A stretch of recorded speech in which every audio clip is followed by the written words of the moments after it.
Hi Scorpio, this is Jav. Welcome po sa ating channel at ito ay inyong weekly kabay-tayo reading for May 12 to 18, 2025. Kung naka-resonate kayo, comment down. Kung hindi kayo naka-resonate, ibigay niyo po sa iba kasi general reading po ito. This is for you, Scorpio.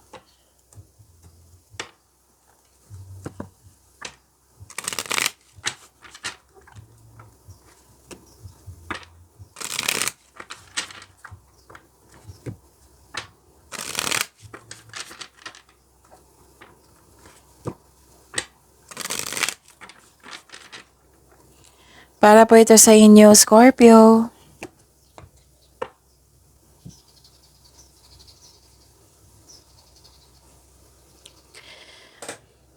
Maraming salamat po sa inyong patuloy na suporta at maraming salamat din po sa mga hindi nag-skip ng ads. Gamitin ang reading na ito bilang gabay lamang. Sa mga hindi pa nag-subscribe, subscribe na po kayo at click bell notification para malaman nyo na may bago tayong video. Para sa mga gusto magpa-reading, comment po kayo ng personal reading. Again, comment kayo ng personal reading and check my reply sa comment section. Pagka may narinig kayo na ingay sa background ko, maingay po yung kapitbahay namin. So, focus kayo sa mensahe para may makuha kayong gabay for this week. At huwag kayong mag-alala kasi nakafocus ako sa reading natin ngayon.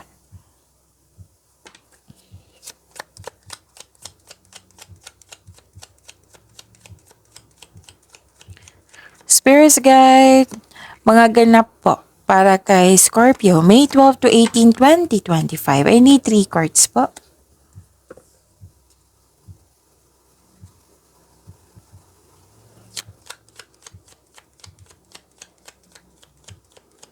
Scorpio.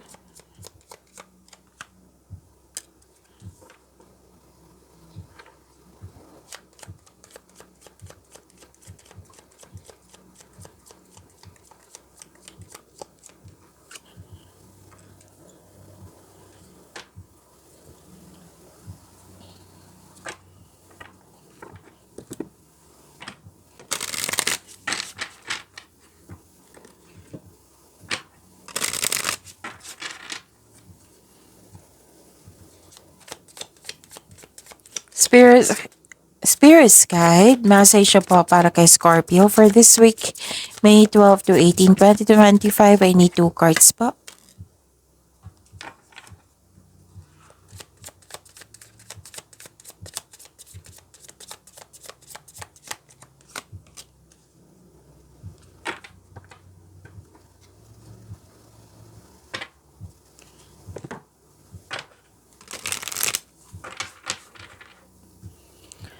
Spirits Guide, message po sa career and money ni Scorpio.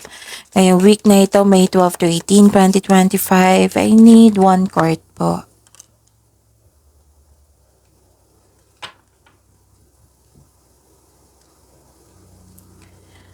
Scorpio, wow, ang ganda naman.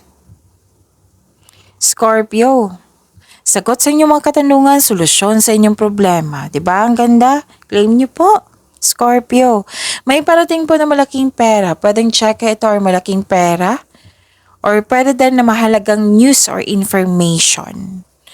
Tapos malalaman mo din yung totoong intensyon ng isang tao sa iyo. So claim niyo po, Scorpio, ang ganda. And wow, ang ganda. 2 card na po nagsabi dito na may prosperity. Prosperity po ito, claim niyo po. This is cash flow, transactions. Pwede din opportunity na makapagbigay sa iyo ng financial growth. Diba? Ang ganda? So, claim nyo po. May parating talaga na malaking pera. 2 card na po mismo nagsabi. Scorpio, malaking pera. Ito Claim nyo po, Scorpio. Wow. Message for you, empowerment po. Empower yourself with positive beliefs. So, huwag kayong mag-isip ng mga negative niyan Okay? So, negativity, huwag kayong mag-isip ng ganyan. Huwag kayong magsabi ng mga ganyang negativity. So, you have to, yung positive affirmation din. Okay, so harmony. Cultivate harmonious relationships. And message for your career and money resources. Actually, nakikita ko dito, pwedeng may nagbigay ng tulong or regalo sa iyo. Pwedeng kayo ito kasi mahilig kayo magbigay ng tulong. So, be grateful for what you have and save something for the future. Yes, may natanggap kayo ng blessings, oh. So, be grateful for what you have and save something for the future. So, kailangan yung, di ba sabi dito na may dalawang card na nagsabi dito na katanggap kayo ng malaking pera. Parating to or dumating na, kung kailan to napanood, pwede. So, yun. I-save niyo po daw. Sabi po ng card. Kung pwede. So, use wisely and as needed. So, yung binigay na pera sa inyo, kasi pera yung sinabi dito eh. Pwede din tulong ha, kasi may nagbigay din ng tulong. So, kailangan yung i-save. Use wisely and as needed. Ganda naman.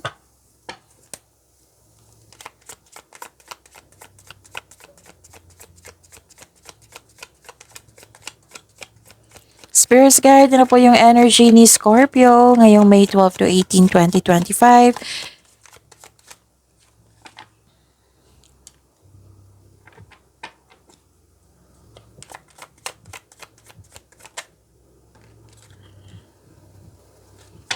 Kung may narinig kayo or may nakita kayong repeating message, let's say, for example po, na nanood kayo sa isang video natin ngayon, tapos may napansin kayo na, teka, naulit to ah. So that is the meaning na pinupush ng cards nyo na kailangan yung bigyan ng atensyon yan, solusyon at aksyon yung naulit ha, repeating message.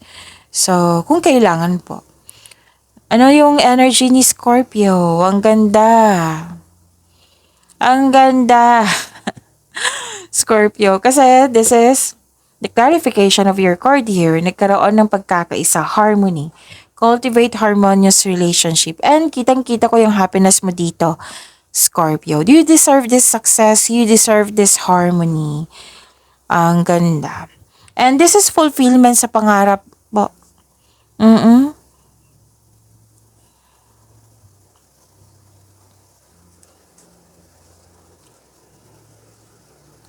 Yes, this is fulfillment sa pangarap, happiness, completion of cycle, and granted yung manifestation mo, Scorpio.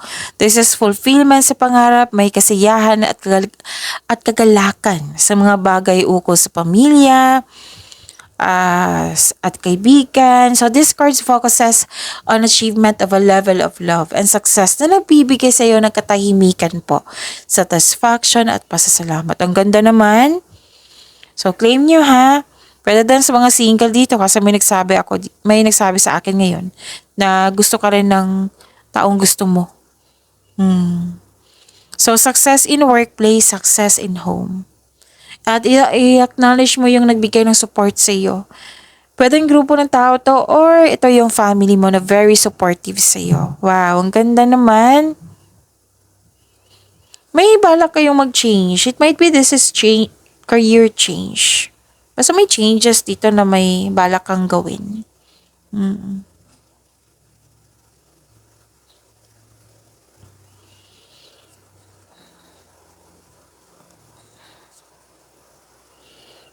Okay, so nag-stretch lang ako kasi masakit yung likod ko. Mag-ingat lang kayo sa isang tao. Kung maraming nag-support sa iyo, mag-ingat lang kayo sa isang tao kasi may parang hindi natutuwa. Normal talaga yan, Scorpio. May tao kasi dito na hindi na marunong magbigay halaga. May kakilala ka na very abusive sa power. Like, bossy? Pwede? Holding grudges or acting like a bully. Kaya hanggat maaga, iwasan mo itong taong ito. Baka kasi masaktan ka, tinutukso ko kanya, ganun. So, yun, mag-ingat lang kayo. Umiwas lang kayo or intindihin, baka may problema siya. Walang problema sa iyo, baka may problema yun. Basta, limit yourself sa taong ito. Wag mo lang tanggapin na, Miss Jeff, kasama ko siya parati. Wag mo lang tanggapin yung negative energy niya. Pero then, sabihan nyo na lang. Sabihan nyo siya na, uy, bakit ka ganyan? Para ma-alarm siya. mapigilan siya. 'Di ba?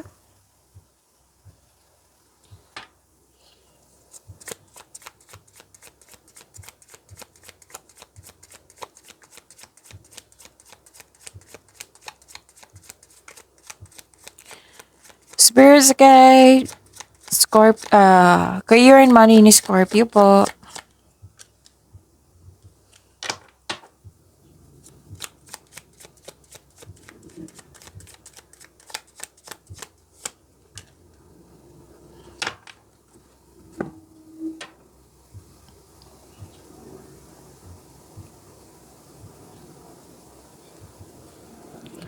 Okay, sa career and money niyo po, wow. Kaya nga sabi ko sa inyo kanina, 'di ba? You deserve this success. Lumabas dito sa career and money niyo po, Scorpio. Claim niyo po ha, success ito. Enjoyment. Financial security is yours. Kasi nga, yung sabi ko sa inyo, yung malaking pera or dumating na opportunity makapagbigay sa'yo ng malaking pera. Di ba? Ang ganda. Claim nyo ha. Sabi ng card dito, you have financial security. Okay? Relax kayo, mag-enjoy kayo sa achievement nyo, take a break, kung pagod kayo. Pero sinabi ng card dito take a break, deserve mo itong success na ito. So, you need to take a break. Para sa pagbalik mo, recharge ka na, work can wait, you still be abundant after a well-deserved vacation. 'Di ba? Ang ganda. So, a time of enjoyment and you're feeling safe. Dalawang card ni mismo nagsabi niyan. Ang ganda. So, naging wise ka din sa paghahanda ng iyong finances. This is good kasi ito yun din yung sinabi ng card dito. Naging wiser ka sa paghahandle ng money, resources. Yan din yung sinabi ng card ni dito sa Oracle Card shot dito rin. 'Di ba? Ang ganda. So, this is sabi ng card dito, this is your lucky week, Scorpio. Ang ganda. Naging wais kayo ha sa kaperahan to nakikita ko. Or pwede din sa inyong trabaho, naging wais kayo, nagkaroon na anong tawag dito? Time management, pwede. Ito na yon yung sinabi ko kanina sa inyo na hindi ka madamot. Masaya ka makatulong sa kapwa mo. Kaya nagkaroon ka ng pera, nagkaroon ka ng chances or opportunity, shinare mo sa ibang tao. Kasi masaya ka makatulong nga sa inyong kapwa. May balak pa lang ilan sa inyo dito na magbakasyon or nangyari na. So, bigyan ng oras sa sarili mo ha, kasi deserve mo ito kasi naging masipag ka, Scorpio. Lahat ng dinanim mo nagbo-bloom. Yes, claim nyo. Hiwasan nyo lang anong tawag dito? Iwasan nyo lang, anong tawag, hindi ko mabigkas. Kumbaga, na-stuck kasi kayo sa nakaraan. So, iwasan nyo sanang mag-isip sa mga nangyari na. Yon, natumbok ko. So, pwede na nagkaroon ng delay sa dapat mong gawin kasi may gusto kang gawin dito. Oo. And sabi ng card dito, kasi hindi mo lubusan tanggap yung mga nangyari sa nakaraan. So, sabi ng card nyo dito, you have to accept and move forward. Kasi hindi na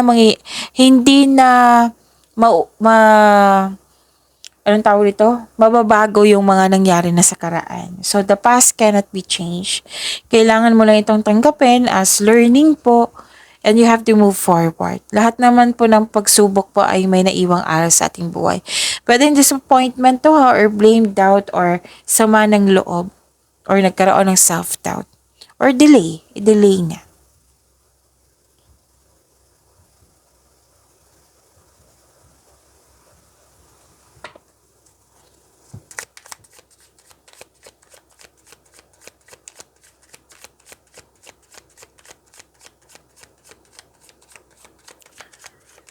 Spirits Guide, Love, Love, Self-Love, Partnership, and Romance ni Scorpio.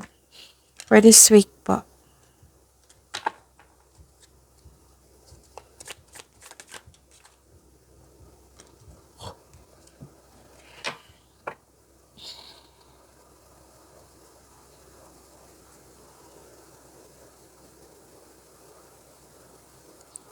Malakas ang intuition nyo. May malaking influence ang isang babae sa week na ito. Pwede din na kayo ito. Parang nagre-research kayo dito para may malaman kayo. Para magkaroon ng clarity. So, may changes po. Naka-receive kayo ng wisdom message, may common sense awareness, yan yung nakikita ko. May sikreto kayong, ito yung sinabi ko kanina. Sa Oracle Cards, yung malalaman mo yung totoong intensyon ng isang tao sa iyo. Oo. May malalaman kang sekreto mula sa isang tao. So, makinig din sa inyong intuition. At kung naghahanap kayo ng sagot sa inyong mga katanungan, sabi po ng card nyo dito, the answers are already within you. Oo.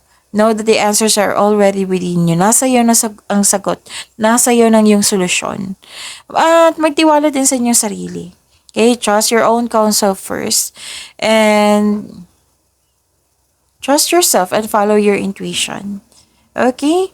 So, magkinig po daw kayo sa inyong intuition. Kasi kung mayroon kang emotional intelligence, this will lead you to the answers you need about your romantic urges. So, sa mga relasyon dyan, sa buhay mag-asawa, sa mga relasyon, trust your feelings instead na mag-overthink kayo or mag-overanalyze. Yan. Bigay ng tiwala.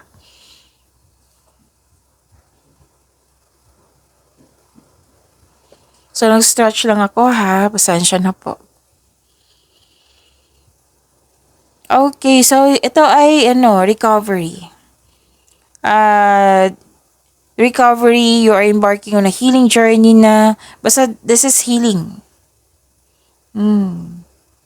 Pwede may tutusin yung desisyon. Nang nangyari na ha, tutusin yung desisyon. Or, pwedeng tungkol ito sa third party. Or pwedeng tungkol sa third party na nangyari na po sa nakaraan. So now, nagkaroon ng recovery. This is releasing the pain. Oo, you're healing yourself from a heartbreak. Nag-let go ka sa mga pain at masasakit na alaala. Kahit malungkot ka, hatid ng disappointment or heartbreak, nag-make move ka na for recovery. At nirelease mo lahat yung mga sakit na naalaala.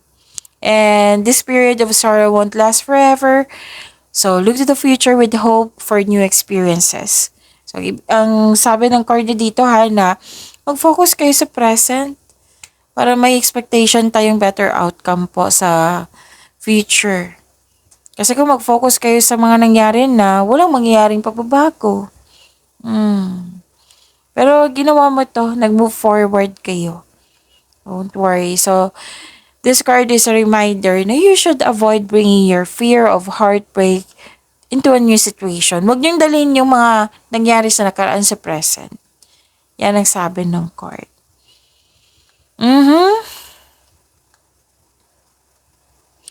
So, kailangan ng acceptance dito and free yourself. Pagalingin. So, this is healing. Claim niyo po itong healing, ha? Nakikita ko naman dito na magiging happy ka. Kasi nga, sinabi din dito, magiging happy ka.